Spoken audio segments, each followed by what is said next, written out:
Okay. Good afternoon, everyone. Welcome to True Politics. My name is Justin O'Donnell. Today, we are very lucky. We have with us as our guest Dr. Demetrius A. Floudas.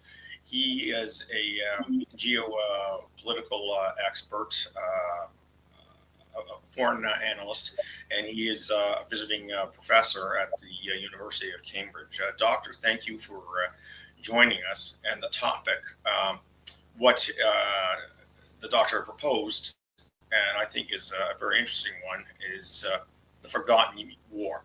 What's happening with the situation in Ukraine since the problems in the Middle East have now gotten all the attention in the last little while? Doctor, again, thank you for joining us. And A pleasure to be with you. okay, so first of all, let's talk about. Ukraine has put in an application to join NATO. Now, what would be the advantages and some of the disadvantages with regards to that? The advantages for Ukraine to join NATO now are obviously having someone to back them up in the conflict. But we should take one step behind and look at what was happening in the previous years. It was exactly this application or plan to join NATO that brought the war to Ukraine. And let us understand that on one hand, this still constitutes a conundrum. On the other hand, it is definitely a geopolitical irony. Going back to what would the benefits for Ukraine be, would be, as I said, it would certainly give its allies and limited resources, these of NATO. It would, in fact, celebrate their resilience and the fact that they have fought so much, so well, and shed so much blood for this. And it would also give it a sense of justice, having again fought for so long in a horrible war, exactly in order to safeguard their own freedom to choose their alliance. Now, the negatives, which I'm sure would be the, the upcoming question. The negatives are could be apocalyptic, because if Ukraine were to join NATO, I would personally estimate that some limited nuclear brinkmanship on behalf of Russia would become inevitable. It would also be very, very difficult for Europe to accept. There are many countries that still are very much in favor about Ukraine and help it in its war and cover its expenses. But then they realized that if Ukraine was to join NATO, in a situation whereby not only it is currently in an armed conflict, but let's assume that this conflict somehow ends by the end of this year or a bit later, I believe most analysts believe that there is going to be a flare-up again.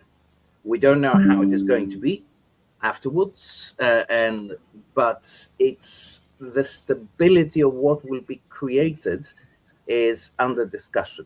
So you have two extremely important negatives. First of all, that Europe and the US could be involved in a war with Russia.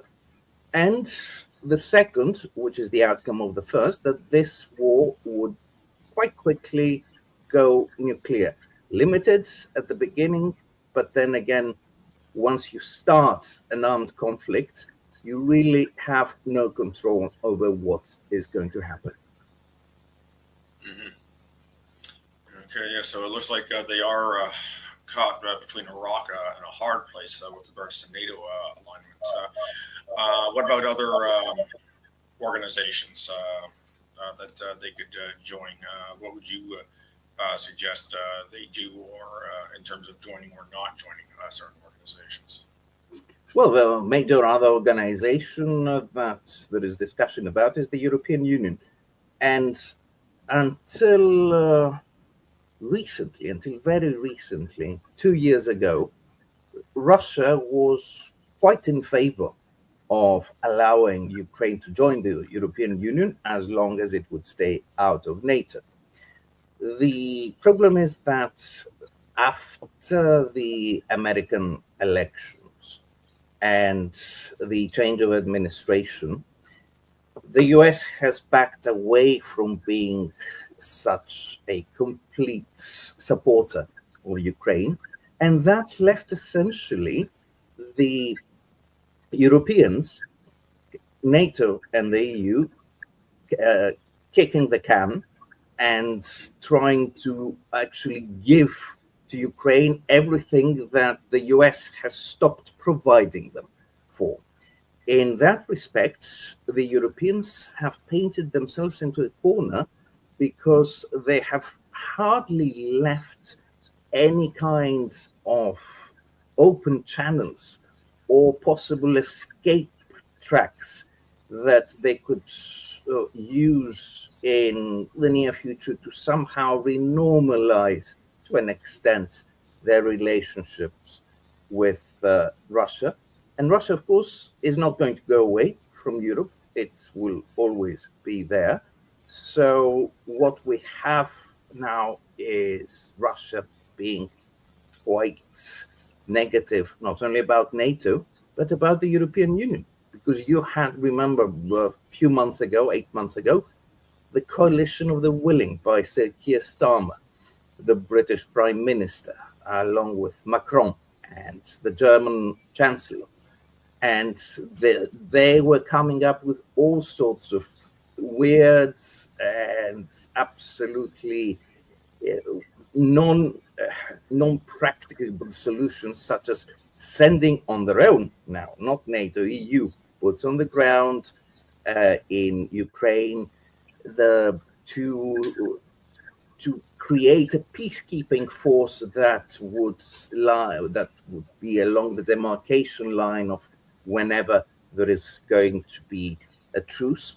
So after that, obviously Russia has considered considerably whether it should allow Ukraine to allow, you know what I mean, strategically as a matter of policy, whether it should want Ukraine to join the European Union. Mind you, in the Istanbul talks in 22, according to the draft agreements that have been leaked by both sides since, and not only both sides, Ukraine and Russia, but also by the mediators, that is Turkey and Israel, one of the main parts of the agreement was that Ukraine would stay out of NATO, but is very welcome to join the European Union, and Russia will have nothing against it.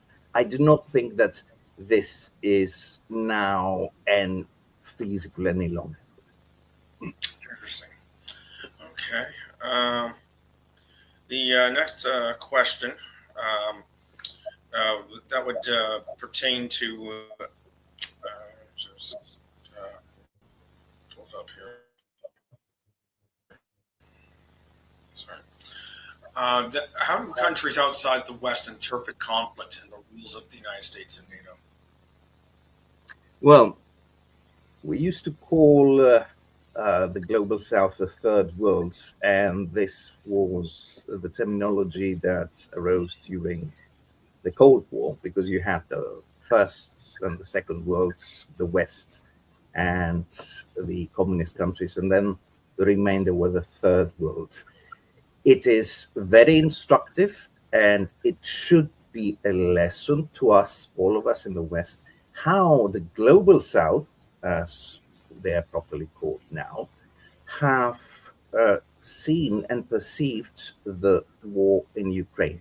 Instead of seeing it as a titanic struggle between good and evil, instead of regarding it as an unprovoked aggression against a peaceful country by its bullying huge neighbor. They actually see it as power politics, and they have a certain sympathy with Russia uh, in on this particular case. The reason for that is NATO expansion.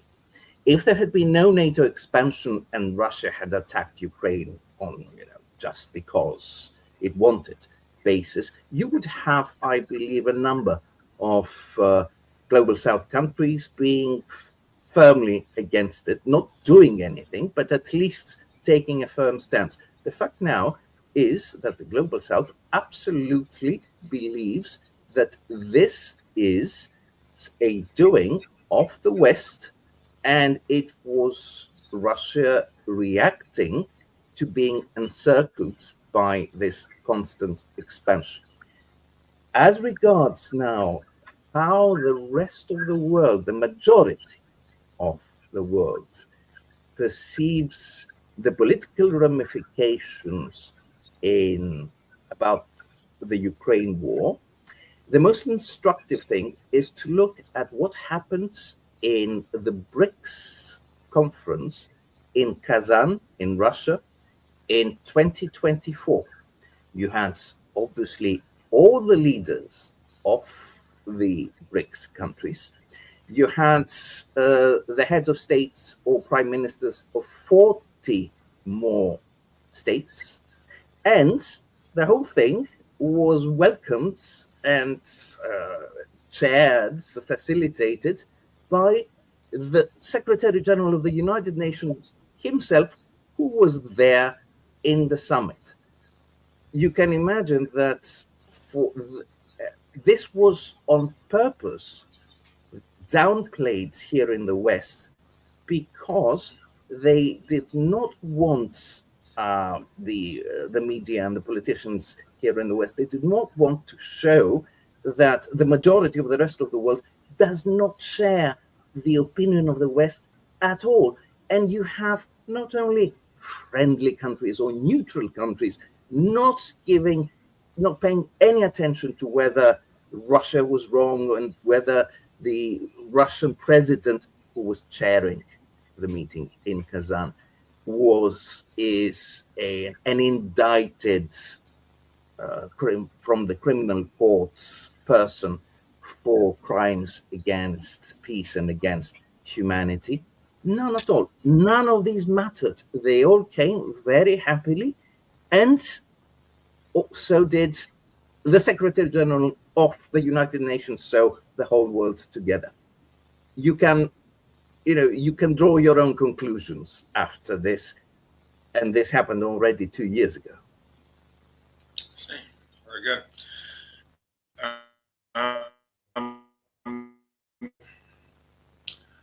Okay, let's talk about China's role, specifically its stance and the influence they have over strategic calculations of both the United States and NATO.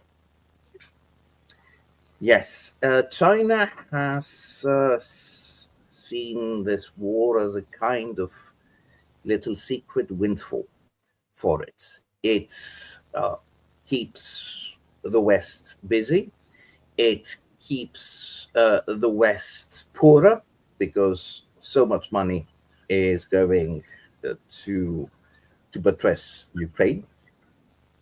And it also turns the Western alliance to a focus against Russia from where they had moved away in the last 20 years or so. And the grand pivots of especially the US, but also in NATO as well, partially in European NATO, towards the Indo-Pacific has been to some extent postponed, or if not postponed, it's certainly not taking the large attention and large effort that it would have otherwise. China is a pro-Russian neutral. That's the best way to describe it. It has said that it is in favor of territorial integrity, ergo that part is in favor of Ukraine. And it has also said that it wants a peaceful solution to the conflict. And this would have nothing to do not only with the continuation of the war, but also sanctions against Russia and this kind of whole fields of problems that the West thought that they could cause for Russia. And at the same time, what it does, it provides Russia with dual use technology, high technology, microchips, that kind of thing, in exchange for increased energy resources coming over the pipelines from China, from Russia to China. So, what we have now. Sorry.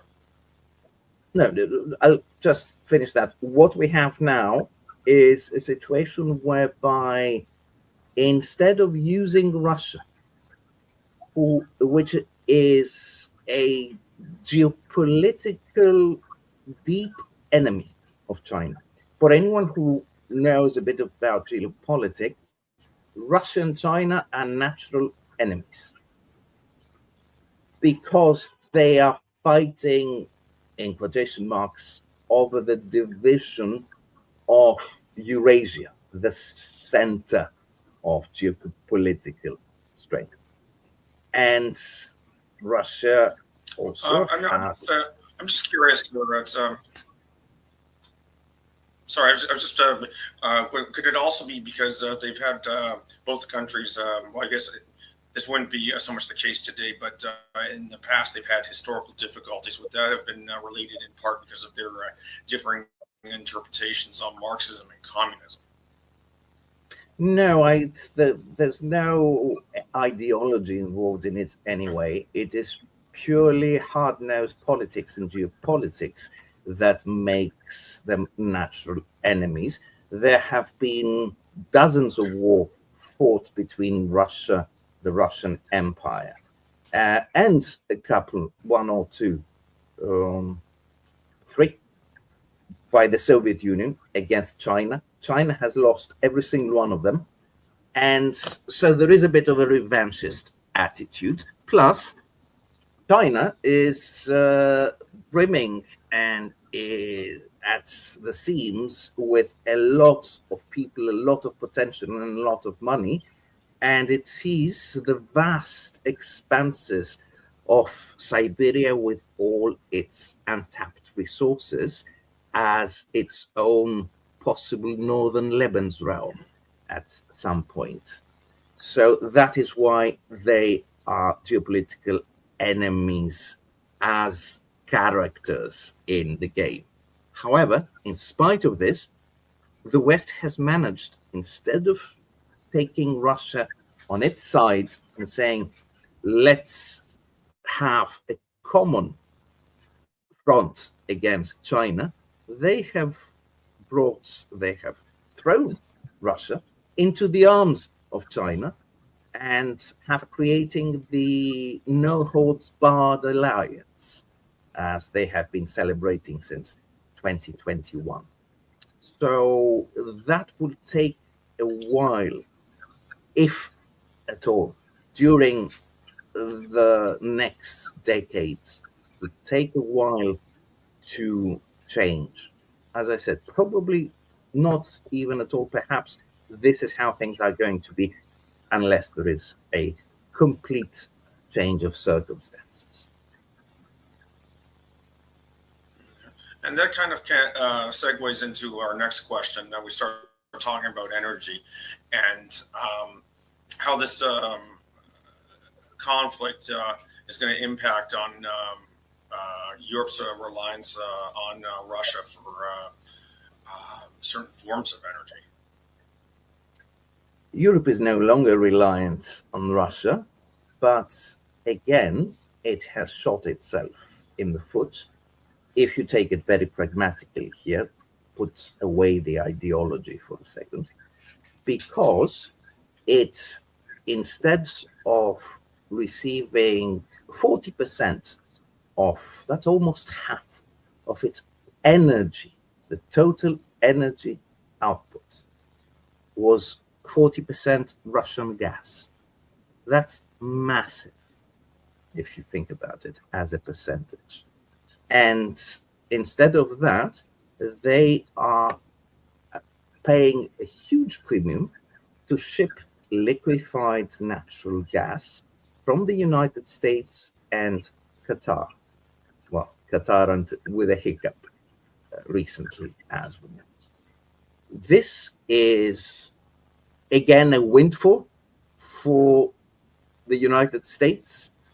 It's a big problem for Europe, because for the very simple reason that it may well mean the deindustrialization of Europe. Europe was already faltering economically and geopolitically for the last 15, 20 years. You remember how many things have happened in Europe economically during that time.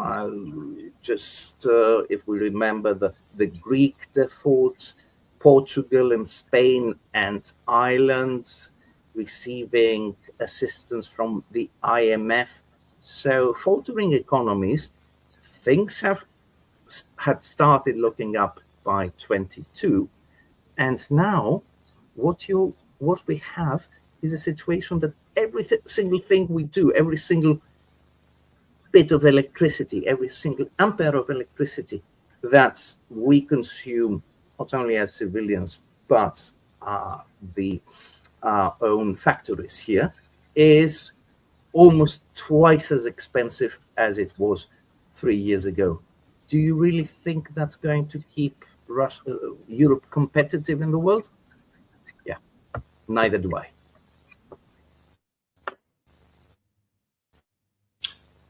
There you go.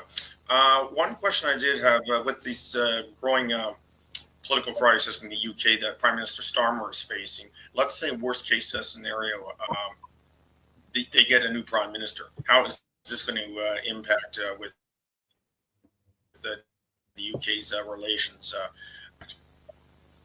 Oh, none at all. I think that I don't see. You have even pro-Russian in quotation marks, not anti-Russian, better to say rather than pro-Russian, had prime ministers like Meloni in Italy, who is towing the line of Viva Ukraine, down with Russia, will go all the way, 100%. The only one who was a fly in the ointment was Orban in Hungary, and he's gone now. And the only one remaining is Slovakia now on its own. Slovakia is a small country. I don't think that there's going to be a lot of grandstanding against more help to Ukraine. So, to answer directly the question, it is possible that the prime minister here in Britain will change. Of course, there will be no elections. It will be the Labour Party, the government, which has a significant majority in Parliament, that they will elect a new leader, and that new leader will be appointed prime minister by the king. This is how the constitution works here.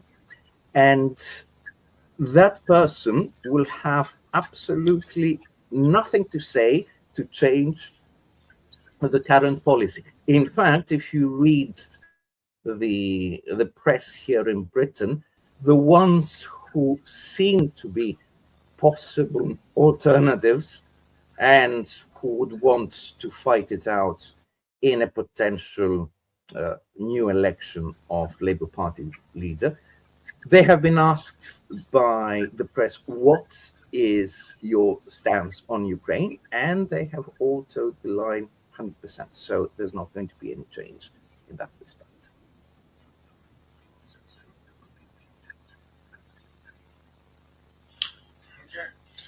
that pretty much brings us to conclusion. I found this to be very educational and insightful, and I think it's a topic that does need to be discussed because it is an ongoing event.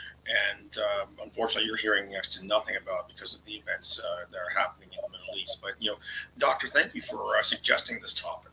And I hope the Thank you very viewers much. May I learn have too. one final comments to conclude, to sum up for Of our course. listeners and viewers?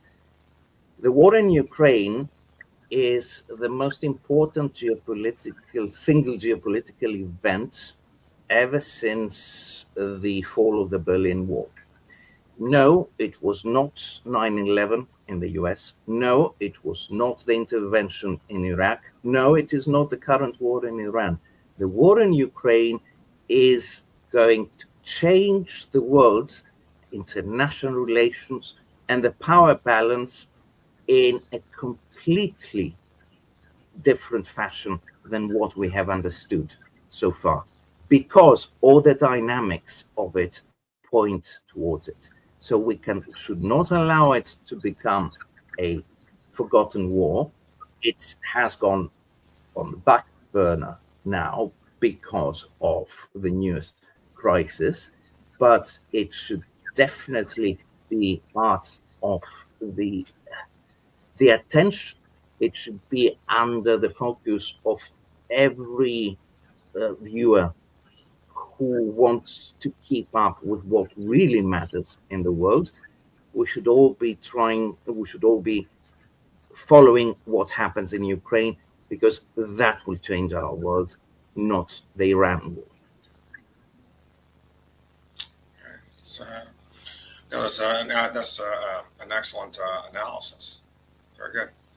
Okay, well, ladies and gentlemen, again, thank you for tuning in. Thank you, Doctor, for taking time out of your busy schedule. Found this to be very insightful, very educational, and we're looking forward to our next interview on True Politics, which will be a week from now. We will be talking about the growing leadership crisis Prime Minister Starmer is facing. We have a British political consultant who has worked for both the Conservative Party and at times the Labour Party, and he will provide some very unique insights into what is going on there. Very interesting. But again, this is Justin O'Donnell. Thank you very much. Thank you very much, Justin, for having me. And it was